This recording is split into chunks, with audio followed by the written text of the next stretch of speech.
All right, guys. So today we're going to be taking notes. We are starting a new unit, right? This unit is about approximate and locating the values of an irrational number on a number line. All right. So to get like a practice of this, we're going to use this grid. You're going to see this grid and you're going to see a table in that top right corner. And the instructions are use the provided grid to sketch squares for each of the side liens listed in the table.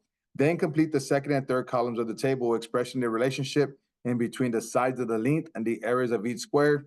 And on that last square, I know it doesn't have anything up here, but I am going to show you what I want to write in here. Okay.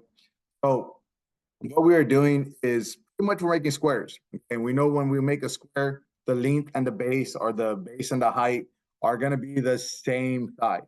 So right here, when it says the side length is 1, right? I'm going to come down here at the bottom and I'm going to make a square. And that means I'm only going to use one length of that one square. It's only asking me for 1. And remember, since the side length are 1, that means on a square, every side needs to be 1. So it's the bottom is 1, the height is 1, the top base is 1, and this height is 1.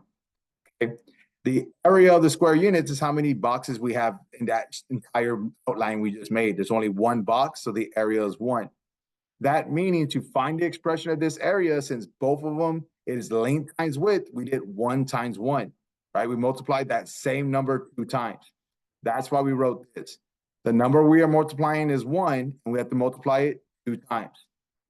1 squared, all that means, and I'm going to put an equal sign here, is 1 times 1, because 1 times 1 is the area, 1.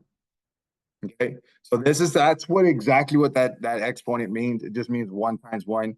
We're multiplying that 1 times. Okay, and I'm going to help you with a few of them. You're going to do a bunch on your own, right? I'm going to help you with this next one, which is 2.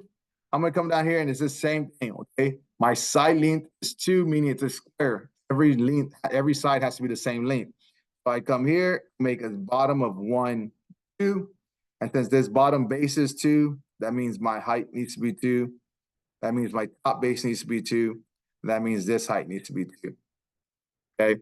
Now the area of the square units is how many boxes I have in this shape I just outlined. I have 1, 2, 3, 4. All right. So my area was 4.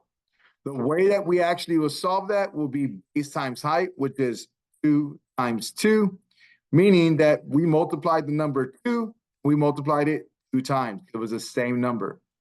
That is how you write the expression, okay? All that means is 2 times 2.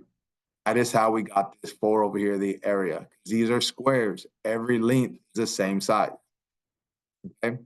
Hopefully you're kind of catching on what we're doing here, right?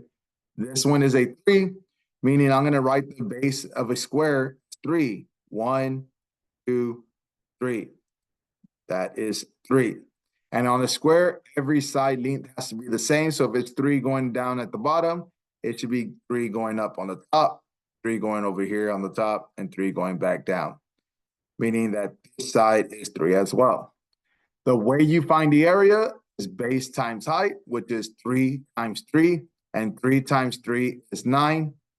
You could double check. We should have 9 squares in there. 1, 2, 3, 4, 5, 6, 7, 8, 9. Right? And the way that we could write this in an expression, because since we're multiplying that base to the height and they're both the same numbers, the number we are multiplying is 3, and we multiply it 2 times, right? So it's 3 times 3. We had it 2 times. So all that means is that we're writing 3 times 3, the base times the height. And we could write it as an exponent because we're multiplying that 3 by 3. It's the same number. Okay, it's 2 3s. That's all that is saying. And I'm going to show you maybe one more. I'll do 2 more. I'll do half with you and I'll do the other half, right? So right here, this time we have a side length of 4. So this time I'm going to make one with 4. 1, 2, 3, 4. That is 4 sides. The length is 4 at the base. And since it's a square, if my base is 4, the height of this square needs to be 4. So I'm going to go up 4. 1, 2, 3, 4.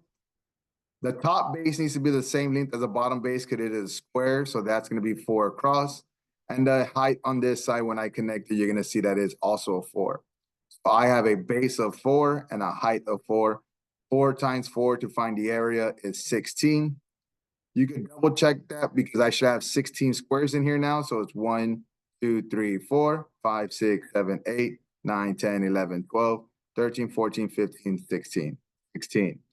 So the way we solved that was 4 times 4, meaning I multiplied 4 2 times. So that is called 4 squared. And what that means is just 4 times 4. Okay. If you could continue seeing that pattern, it makes it a lot easier. Okay. We are using this visual. I know a lot of this, some of y'all might catch on. Y'all might want to fill this out, but I still want you to make these grids. I still want you to put these numbers just like I'm putting over here. Okay. The only one I didn't put was 1 times 1, right? The next one is 5. Okay. I am going to use a different color to make it distinguished. Since 5 is my side length, meaning the bottom of my square needs to be 5. So I'm going to make a base of 5. 1, 2, 3, 4, 5. Now I'm going to put a 5 down there. And since it's a square, if I have a base of 5, that my height of that square also has to be 5 because it's all even sides. 1, 2, 3, 4, 5. Meaning the top base should be the same thing, 5. And the other height on the other side of the square should be 5. It is a square. They should all be equal sides. So now find the area of this square. It is base times height, which is 5 times 5. And that should have gave us 25. We can double check it to see how many squares we have in this. We have 1, 2, 3, 4, 5, 6, 7, 8, 9, 10, 11, 12, 13, 14, 15, 16, 17, 18, 19, 20, 21, 22, 23, 24, and 25, right? The number that we multiplied was 5 times 5, meaning we multiplied 5, we had it 2 times, and all that means is that equals 5 times 5. Okay, so 5 squared is saying that we multiply the 5 2 times. You can see that we have 2 5s here. So that was 5 times 5.